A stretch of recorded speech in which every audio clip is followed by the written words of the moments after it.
के हृदय के अंतर्गत पाए जाने वाले जो चैम्बर होते हैं, ये चैम्बर जो आप देख पा रहे हो, ये सबसे पहला चैम्बर होगा। दूसरा चैम्बर अगर हम बात कर रहे हैं, ये जो आप देख पा रहे हो, ये दूसरा चैम्बर होता है। और वहीं अगर मैं इस चैम्बर की बात करूं, ये आपका तीसरा चैम्बर होगा। और ये जो चैम्बर आपका है, ये आपका चौथा चैम्बर होता है। तो मनुष्य का जो हृदय है, ये 4 चैम्बर से मिलकर के बना होता है। इसके अंदर 4 कक्ष पाए जाते हैं। और कौन से कक्ष इसके अंतर्गत होते हैं, ये बहुत महत्वपूर्ण होगा, बहुत इंपॉर्टेंट क्वेश्चन बन जाएगा। तो कौन से चैम्बर होते हैं? सबसे पहला लेफ्ट एट्रियम, यानी कि बायां आलिंद। देखो, तब हम अपने हृदय की बात करें, इसको यूं समझिएगा, बिल्कुल बेसिक से मैं लेकर के चल रही हूं, जिन बच्चों ने पहले नहीं पढ़ा होगा, तब हम अपने हृदय की बात करते हैं, तब हृदय को बांटा जाता है। सबसे पहले हमारे हृदय को 2 भागों में बांटा गया। और वो कौन से 2 भाग थे? यानी कि दायां और बायां अगर मैं बात करूं, ठीक है, दाएं और बाएं 2 भागों में हमारे हृदय को बांटा गया। मनुष्य का जो हृदय है, इस हृदय को 2 भागों में बांट दिया गया, वर्टिकली इसको डिवाइड किया गया। और ये इसका लेफ्ट पार्ट हो गया और ये इसका राइट पार्ट हो गया। समझे? दूसरा, अगर हम मनुष्य के हृदय की बात करें, मनुष्य के हृदय को वापस आपका बांटा गया, एक अपर पार्ट और एक लोअर पार्ट। ऊपरी भाग को क्या कहा गया? आलिंद कहा गया, यानी कि ऊपर वाला जो भाग है, इसको आपका एट्रियम कहा गया। और जो नीचे वाला भाग है, इसको आपका निलय कहा गया, इसको आपका वेंट्रिकल कहा गया। निलय, या फिर अगर हम बात करते हैं, इसका आपको वेंट्रिकल कहा गया। इसको हम किस नाम से जानते थे? इसको हम वेंट्रिकल कहते थे। ठीक है, समझे? वेरी नाइस विजय, कोई दिक्कत नहीं है, आप ही जैसे स्टूडेंट्स की मुझे ज़रूरत है। मतलब आप ही लोगों के लिए ये क्लास है जिन्होंने बिल्कुल साइंस नहीं पढ़ी है। तो साइंस का डर बिल्कुल खत्म करना है और साइंस को बिल्कुल बेसिक से आप लोगों के माइंड में सेट कर देना है। ठीक है, तो अब तब इन दोनों हृदय को आप कंबाइन कर दो, तो यहाँ पर क्या होता है? 4 चैम्बर मनुष्य के हृदय में बन जाते हैं। पहला है आपका बायां आलिंद, दूसरा कौन सा है? आपका दायां आलिंद, तीसरा बन जाता है आपका बायां निलय, और चौथा बन जाता है आपका दायां निलय। ये 4 चैम्बर होते हैं जो कि मनुष्य के हृदय में पाए जाते हैं। इस क्वेश्चन से क्वेश्चन पूछने के चांसेस बहुत कम है। ठीक है, यहां से क्वेश्चन पूछने के चांसेस जो हैं वो बहुत कम है। और क्वेश्चन आपसे कहां पूछेगा, कहां से क्वेश्चन आपसे पुटअप करता है, ये जरूरी है। अब देखो, क्वेश्चन पूछेगा आपसे, chamber in the heart of a following animals. ये कुछ ऑर्गेनिज्म हैं, ये कुछ जीव हैं, निम्न जीवों के हृदय में पाए जाने वाले कक्ष आपको बताने हैं कि कौन से जीव के हृदय में कितने कक्ष पाए जाते हैं। इस पार्ट से क्वेश्चन हमेशा पूछता है। ठीक है, इस पार्ट से क्वेश्चन हमेशा पूछता है, बेटा पेस मेकर कहाँ होता है? बेरोजगार विद दीपक ठीक है, दीपक जी समझिएगा बात को। जो पेस मेकर होता है, नेचुरल पेस मेकर का काम करता है सेप्टम। ठीक है, और पेस मेकर का काम होता है हृदय की धड़कन को शुरू करना। चलो आओ, सबसे पहले हम लोग फिशेस की बात करेंगे। मछलियों के हृदय में कितना होता है? तो आपसे पूछ लिया जाए कि मछलियों के हृदय में कितने चैम्बर पाए जाते हैं, तो भाई 2 चैम्बर होते हैं। ठीक है, ये जो 2 कक्ष होंगे, दोनों में एक आलिंद होता है और एक निलय होता है, ये एनसीईआरटी कहती है। ठीक है, एनसीईआरटी क्या कहती है? इसके अंदर एक आलिंद होता है और एक निलय होता है। इसके अंतर्गत 2 चैम्बर पाए जाते हैं, 2 कक्ष पाए जाते हैं। अब मछलियों के अंदर जो रक्त का संचार होता है वो किस तरीके से होता है? तो मछलियों के अंतर्गत रक्त का, जल्दी बताएंगे कि ब्लड का जो सर्कुलेशन होता है वो डबल सर्कुलेशन होगा या फिर सिंगल सर्कुलेशन होता है? चलिए, मछलियों के हृदय के अंतर्गत तब रक्त बहता है या फिर इनके शरीर के अंतर्गत तब रक्त बहता है, तो वो डबल सर्कुलेशन होता है या फिर सिंगल सर्कुलेशन होता है? यानी कि इनके शरीर के अंतर्गत एकल परिसंचरण तंत्र होता है या फिर द्वि परिसंचरण तंत्र होता है? ये आपको बताना है, जल्दी से कमेंट सेक्शन में बता दीजिए। नेक्स्ट, अब अगर हम एम्फीबियंस उभयचर की बात करें, तो उभयचर के हृदय में 3 चैम्बर आपको देखने को मिलते हैं। 3 चैम्बर में 2 एट्रियम होते हैं और एक वेंट्रिकल होता है। ठीक है, नेक्स्ट, एम्फीबियन से सबसे ज्यादा क्वेश्चन पूछता है single single single single single. देखो बेटा क्वेश्चन क्या कह रहा है, क्वेश्चन कह रहा है निम्न जीवों के हृदय में पाए जाने वाले कक्ष, निम्न जीवों के हृदय में, निम्न जीवों के हृदय में पाए जाने वाले कक्ष, पाए जाने वाले कक्ष। समझे बात को? अब आ जाओ कितने कक्ष पाए जाते हैं। तो सबसे पहले ध्यान रखिएगा, मछली के शरीर में ना तो सिंगल होता है ना डबल सर्कुलेटरी सिस्टम होता है। इनके शरीर में जो रक्त का संचार चलता है वो कैसा रक्त का संचार चलता है? Open circulatory system. सबसे पहले मछलियों को कवर करेंगे। ओपन सर्कुलेटरी सिस्टम इनके शरीर के अंतर्गत होता है। अब ओपन सर्कुलेटरी सिस्टम से मतलब क्या है? यानी कि खुली रक्त संचार प्रणाली। देखो इस बात को यूं समझिएगा कि अगर मैं बात करूं कि मछलियों के हृदय में कितने चैम्बर पाए जाते हैं, कितने कक्ष पाए जाते हैं, तो आपको पता है कि 2 कक्ष होते हैं और एक पाया जाता है एट्रियम आलिंद और एक होता है वेंट्रिकल। अब अगर मैं मछलियों के शरीर की बात करूं, अगर मैं फिशेस की बात करूं या फिर अगर मैं मछलियों की बात करूं, तो सबसे महत्वपूर्ण क्वेश्चन जो आपके यहां से बनते हैं, तो ये ध्यान रखिएगा मछलियों के अंतर्गत खुली रक्त संचार प्रणाली पाई जाती है। इनके शरीर में कैसी रक्त संचार प्रणाली होती है? तो इनके शरीर के अंतर्गत आपको खुली रक्त संचार प्रणाली देखने को मिलेगी। खुली रक्त संचार प्रणाली की अगर हम बात करते हैं, यानी कि इनके शरीर के अंतर्गत आपको ओपन सर्कुलेटरी सिस्टम देखने को मिलेगा। अब आप इस बात से समझ रहे हो कि ओपन सर्कुलेटरी सिस्टम का मतलब क्या है? ओपन सर्कुलेटरी सिस्टम का मतलब होता है कि जिस समय पर हमारे शरीर के अंतर्गत रक्त का परिवहन होता है, एक मनुष्य के शरीर के अंतर्गत रक्त का जो परिवहन होता है या फिर रक्त का जो संचार होता है वो रक्त वाहिकाओं के अंतर्गत होता है। हमारे शरीर के अंतर्गत कुछ रक्त वाहिकाएं पाई जाती हैं जिनके अंतर्गत रक्त का संचार होता है, यानी कि हमारे शरीर के अंतर्गत होती हैं ब्लड वेसल्स। ठीक है, बट अगर हम बात करते हैं मछलियों की, जो मछलियां हैं, मछलियों के शरीर के अंतर्गत आपको रक्त वाहिकाएं नहीं पाई जाती हैं। तो यहाँ पर ध्यान में रखिएगा कि मछलियों के शरीर के अंतर्गत रक्त वाहिकाएं अनुपस्थित होती हैं। रक्त वाहिकाएं अनुपस्थित होती हैं। कहने का मतलब क्या है कि भाई इनके शरीर के अंतर्गत ना धमनी होगी ना शिरा होगा। इनके शरीर के अंतर्गत ना धमनी पाई जाएंगी और ना ही इनके शरीर के अंतर्गत आपको शिरा देखने को मिलेगा। रक्त वाहिकाएं अनुपस्थित होती हैं। कहने का मतलब क्या है? कहने का मतलब है कि अगर हम ब्लड वेसल्स की बात करें, जो ब्लड वेसल्स होती हैं ये एब्सेंट होती हैं। Blood vessels are absent. ठीक है, ब्लड वेसल्स जो होती हैं वो अनुपस्थित होती हैं।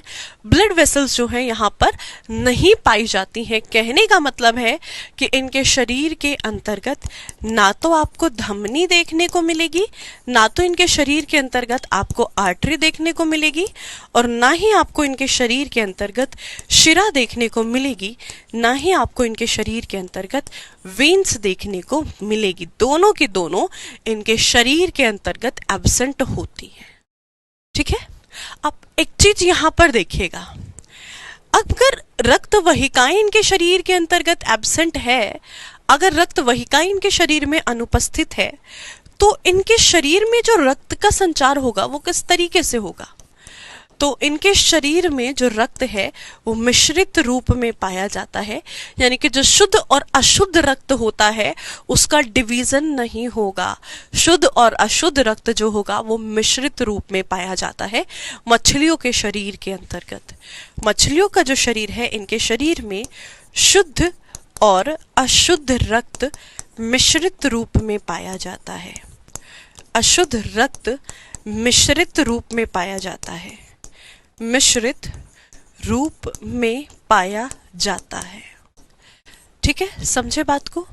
कि इनके शरीर के अंतर्गत शुद्ध और अशुद्ध रक्त जो है वो मिश्रित रूप में पाया जाएगा।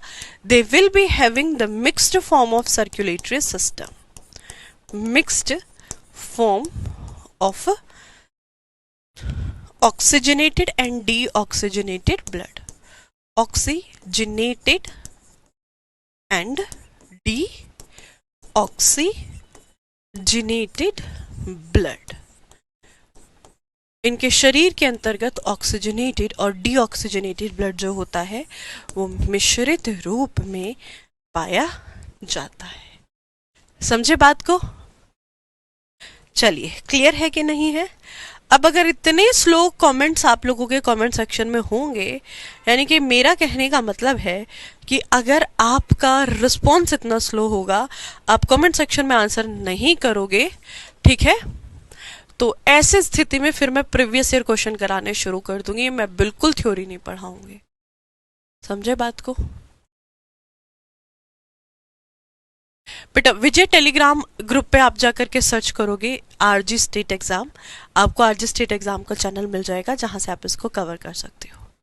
ठीक है, हाँ जी, 60 दिन में साइंस कंप्लीट हो जाएगी और बहुत बढ़िया तरीके से कंप्लीट हो जाएगी। ठीक है, बहुत बढ़िया तरीके से। तो ये थी मछलियों की बातें। नेक्स्ट अगर हम बात करते हैं एम्फीबियंस, हमारे आसपास पाए जाने वाले उभयचर, यानी कि ऐसे जानवर, ऐसे जीव जो जमीन और पानी दोनों पर रहते हैं। ऐसे जीव जो जमीन और पानी दोनों पर रहते हैं, ऐसे जीवों को क्या कहा जाता है? ऐसे जीवों को उभयचर कहा जाता है। तो जितने भी उभयचर हमारे आसपास होते हैं, इनके हृदय में आपको 3 कक्ष देखने को मिलते हैं। इनके हृदय के अंतर्गत अगर आपसे कक्ष की संख्या पूछ ली जाए तो बेटा 3 कक्ष देखने को मिलते हैं। और ये जो 3 कक्ष होते हैं, ये कैसे 3 कक्ष पाए जाते हैं ये देखिएगा। तो एक इनके हृदय के अंदर दो इनके हृदय के अंदर आलिंद होते हैं, 2 एट्रियम होता है और एक इनके हृदय के अंदर वेंट्रिकल यानी कि निलय होता है। ठीक है, चलिए बताइए। तो 2 आलिंद होते हैं, एक वेंट्रिकल होता है। तो ऐसी स्थिति में यहां से आपसे क्वेश्चन पूछा जाएगा कि देखो बाकी जितने उभयचर हैं उनके शरीर के, उनके हृदय में 3 चैम्बर आपको देखने को मिलेंगे, बट यहाँ पर आपसे एक एक्सेप्शन पूछा जाता है। बट यहाँ पर आपसे एक अपवाद पूछा जाता है, और ये अपवाद कौन सा होता है? ये होता है भाई मगरमच्छ की। अगर हम बात करें मगरमच्छ, यानी कि अगर मैं क्रोकोडाइल की बात करूं, तो जो क्रोकोडाइल होता है इसके हृदय में कितने कक्ष पाए जाते हैं? तो मगरमच्छ के हृदय में आपको 4 कक्ष देखने को मिलेंगे। एकमात्र ऐसा जीव, एकमात्र ऐसा उभयचर, हालांकि मगरमच्छ किस में आता है? रेप्टाइल्स में आता है, सरीसृप है। एनसीईआरटी में बिल्कुल साफ शब्दों में लिखा हुआ है कि एक जो मगरमच्छ होता है ये सरीसृप होता है, रेप्टाइल होता है। बट वनडे कंपटीशन में तब आप जाओगे, यानी कि एसएससी जिन पेपर को कंडक्ट कराती है उनमें एक चीज आपको ध्यान में रखनी है कि भाई मगरमच्छ को किस में काउंट करते हैं? एम्फीबियंस में, उभयचर में काउंट करते हैं, ना कि रेप्टाइल्स में। इनका कहना है कि ऐसे जीव जो पेट के बल रेंग करके चलते हैं वो सरीसृप कहलाते हैं, परंतु जो क्रोकोडाइल होता है वो पैर के बल चलता है, वो पेट के बल रेंग करके नहीं चलता है। ठीक है, तो ये अगर पैर के बल चलता है तो इसको एम्फीबियन में रखा गया, क्योंकि ये जमीन और पानी दोनों पर रह लेता है। ठीक है, तो अब मगरमच्छ के हृदय में कितने कक्ष होंगे? 4 कक्ष होंगे। यहां से ध्यान रखिएगा कि जो मगरमच्छ होता है इसकी एक और प्रजाति होती है जिसको हम एलिगेटर कहते हैं, जिसको हम एलिगेटर कहते हैं, जिसको हम घड़ियाल कहते हैं। जो घड़ियाल होता है इसके हृदय में 3 ही होते हैं। सिर्फ मगरमच्छ ऐसा जीव होगा जिसके हृदय में आपको 4 कक्ष देखने को मिलते हैं। ठीक है, और मैं आपको ये कह रही हूँ एक एक चीजों को फॉलो करते हुए चलना। जिस दिन पेपर आएगा, जिस दिन पेपर आना है, ठीक है, उस दिन मैं आपको ये बता दूंगी कि इन्हीं क्लास से क्वेश्चन आए हैं कि नहीं आए हैं।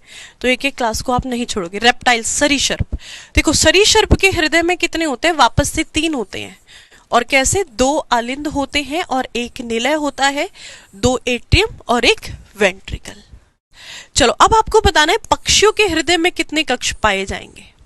देखो रेप्टाइल्स में कैसे पूछेगा, आपसे पूछे जितने भी रेप्टाइल्स है कि छिपकली के हृदय में कितने कक्ष होंगे, तो जो छिपकली होती है छिपकली के हृदय में आपको 3 कक्ष देखने को मिलेंगे।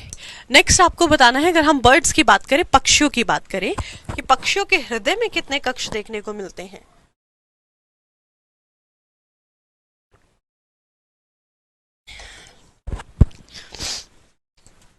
चार, वेरी नाइस।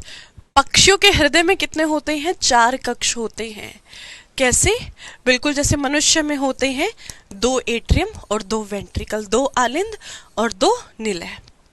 वहीं अगर हम मैमल्स की बात करें तो मैमल्स में कितने होते हैं, 4 होते हैं, 2 एट्रियम होते हैं और 2 वेंट्रिकल होते हैं। ठीक है भाई। अब बहुत बढ़िया क्वेश्चन आपसे पूछ रहा है, कॉकरोच के हृदय में कितने होते हैं। कॉकरोच को हिंदी में कहते हैं तिलचट्टा, इसको तिलचट्टे के नाम से जाना जाता है। तो जो तिलचट्टा होता है इसके हृदय में कितने हैं। तो आपसे क्वेश्चन पूछ लिया जाए कि भाई किस जीव के हृदय में सबसे अधिकतम चैम्बर पाए जाते हैं, तो कॉकरोच के हृदय में आपको 13 कक्ष देखने को मिलेंगे, जो किसी भी जीव के अंतर्गत पाए जाने वाले, जो किसी भी जीव के हृदय में पाए जाने वाले सबसे अधिक कक्ष होते हैं। तो कितने कक्ष, 13 कक्ष आपको देखने को मिलेंगे, और ये मैक्सिमम नंबर ऑफ चैम्बर्स हैं, मैक्सिमम नंबर ऑफ चैम्बर। कई बार मैंने बच्चों को ये कहते हुए सुना है कि मैम हाथी के हृदय में सबसे अधिक कक्ष होते हैं तो हाथी के हृदय में 4 ही होते हैं। ठीक है, क्योंकि हाथी एक मैमल है। ध्यान रखिएगा, जो तिलचट्टा होता है, कॉकरोच होता है, इसके हृदय में 13 चैम्बर होते हैं। ये हमारे हृदय में कि भाई एक ही नहीं समाई जाती, ये 13 को कैसे संभालता है कि नहीं। 13 चैम्बर इसके अंदर है, जो कि सबसे अधिकतम कक्ष होते हैं, सबसे अधिकतम कक्ष होते हैं। आपको लगता है कि आप एक को संभाल पाते हो? बताओ। आपके हृदय में 4 कक्ष है और उन चारों कक्षों में आपसे एक महिला नहीं संभलती है। संभाल पाते हो एक महिला मित्र को? ये भाई 13 लिए बैठा है, क्या करेगा ये 13 का, समझ ही नहीं आता। ठीक है, अधिकतम कक्ष है, और ये कितने हैं, तो ये अधिकतम कक्ष आपके 13 हैं, जो कि कॉकरोच के अंदर पाए जाते हैं। ठीक है कितना छोटू सा है, सही बात है। मतलब छोटी चीजें ज्यादा कमाल कर जाती हैं, तो तुम शक मत किया करो। कई बार कुछ चीजें जो छोटी दिखती हैं फिर बाद में पता चलता है उनका कमाल क्या होता है। ठीक है, तो इसीलिए भले ही छोटा हो बट 13 चैम्बर लिए घूम रहा है, समझ रहे हो, मतलब तुम्हारे से 3 गुना। ठीक है, तो तुम्हारे से